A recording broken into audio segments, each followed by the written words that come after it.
Hello friends, स्वागत है एक नई वीडियो में। अगर आपके पास भी Realme P4X है और आपको भी अपने फ़ोन में फ़ॉन्ट साइज को कस्टमाइज करना है तो कैसे आप कर सकते हैं।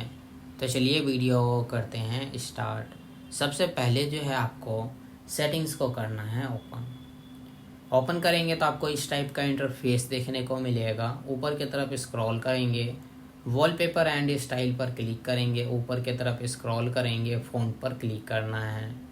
यहाँ पर आपको मिलेगा फ़ॉन्ट साइज और नीचे मिलेगा स्विच। अगर आप राइट की तरफ स्क्रॉल करते हैं तो आपका फ़ॉन्ट साइज इंक्रीज हो जाएगा। अगर आपको फ़ॉन्ट साइज को छोटा करना है तो लेफ़्ट की तरफ इस स्विच को स्क्रॉल करना है, आपका फ़ॉन्ट साइज छोटा हो जाएगा और अप्लाई पर क्लिक कर देंगे तो आप इसी तरह से कस्टमाइज कर सकते हैं।